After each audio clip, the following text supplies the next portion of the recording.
கோடி வீட்டுப் பம்படியில் நின்ற பெண்களில் நடுநாயகமாக நின்ற அந்தக் குண்டு டீச்சரம்மா ஜமுனாவைப் பார்த்து, வாடியம்மா வா, உன்னை இன்னும் இங்கே பார்க்காமே இருந்ததிலே என் கண்ணே பூத்துப் போச்சு என்றாள். ஜமுனாவுக்கு வெட்கமாக இருந்தது. உள்தவலையை அந்த வரிசையிலே கோடியிலே வைச்சுட்டு நீயும் இப்படி கொலு நெல்லு என்று டீச்சரம்மா சொன்னாள். அந்த வீட்டுக்கார அம்மாள் வாசல்படியில் ஒரு முக்காலியில் உட்கார்ந்து கொண்டிருந்தாள். இதோ பாரு டீச்சரம்மா, சரியா 8 மணிக்கு பம்பை பூட்டிச் சாவியை கையில் கொடுத்துடு. நான் இப்படியே இங்கே நின்னுண்டிருந்தா எப்ப என் குழந்தை குட்டிகளுக்கு சோத்தை பொங்கிப் போடுறது என்று சொன்னாள். உங்களை யாரு இங்கேயே இருக்கச் சொன்னது? உங்களுக்கு இன்னும் 2 பாக்கெட் தண்ணி வேணுமா? நான் அடிச்சுத் தரச் சொல்வேன். நீங்க உள்ளே போய் சமையல் பண்ணி எங்களுக்கும் கொஞ்சம் போடுங்க என்று டீச்சரம்மா சொன்னாள். அங்கே நின்றிருந்தவர்கள் சிரித்தார்கள். வீட்டுக்கார அம்மாள் கீழே இறங்கி வந்து டீச்சரம்மா கன்னத்தைக் கிள்ளினாள். டீச்சரம்மா அவளை அப்படியே அணைத்துக் கொண்டாள். டீச்சரம்மா சொன்னாள், ஒம். அடுத்தது, ஏய் குட்டி, இங்கே உன் பக்கத்து வீட்டு மைனரை நினைச்சுண்டு கனா கண்டுண்டு இருக்கே. நகர்த்திவை உன் அண்டாவையோ குண்டாவையோ. வீட்டுக்கார அம்மாள் பம்படியை விட்டு உள்ளே போனாள்.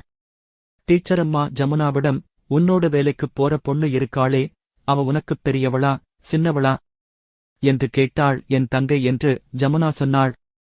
படா ஸ்டைல் என்று டீச்சரம்மா சொன்னாள். ஜமுனா பதில் சொல்லவில்லை. டீச்சரம்மா மீண்டும், உங்களவன் பாஸ்கரை எனக்கு நன்னா தெரியும் என்றாள். ஜமுனா தன் முகத்தில் கருமை படர்த்ததை உணர்ந்தாள். டீச்சரம்மா அதைக் கவனிக்காதவளாக, எங்க பெரியம்மா பிள்ளைதான் அவன். தேர்டு பார் வரைக்கும் நானும் அவனும் ஒன்னாத்தான் படிச்சோம். அவன் எங்கெங்கேயோ சுத்தி சினிமாவிலே புகுந்தான். நான் ஸ்கூல்லே புகுந்தேன் என்றாள். அப்போது தெருவழியாக ஒரு கார்ப்பரேஷன் லாரி தடதடவென்று சத்தம் போட்டுக்கொண்டு போயிற்று. அந்தத் தெருவின் 2 முனைகளுக்கும் சமதூரத்தில் இருக்கும் ஒரு வீட்டு முன்னால் நின்றது. அந்த பம்படியில் என்று மட்டுமல்லாமல் எல்லா வீடுகளிலிருந்தும் பெண்களும் ஆண்களும் எட்டிப் பார்த்தார்கள். அந்த லாரியில் 40 காலன் உருளை வடிவ 4 ஒரு பெரிய தண்ணீர் டெங்கும் இருந்தன. 4 தூண்கள் மாதிரி டிரம்களை வைத்து அதற்கு மேல் தண்ணீர் டேங்கை வைக்க டீச்சரம்மா பம்படி வரிசையையும் கவனிக்காமல் விடவில்லை. ஒரு பாத்திரம்தான் என்றாள். ஜமுனாவின் தவலை அடித்து முடித்தவுடன் ஓர் இரும்புச் சங்கிலி கொண்டு பம்பை சுற்றி வைத்து, ஏ வீட்டுக்கார அம்மா, உள் போட்டு எங்கோல் என்று கத்தினாள். ஜமுனாவுக்குப் பின் வந்த 5-6 பேர்கள், 400 தவலை அடிச்சுண்டு போயிடறேன், ஒரே ஒரு பக்கெட் அடிச்சுண்டு போயிடறேன் என்று டீச்சரம்மாவிடம் கேட்டுக் கொண்டிருந்தார்கள். முடியாது, 8 மணி வரைக்கும் தானு அந்த அம்மா சொல்லி என்னை பொறுப்பு கட்டிட்டுப் போயிருக்காங்க. எத்தனை தடவை வாஷர் தட்டு அது இதுன்னு வாங்கிப் போட்டுண்டே இருப்பாங்களா?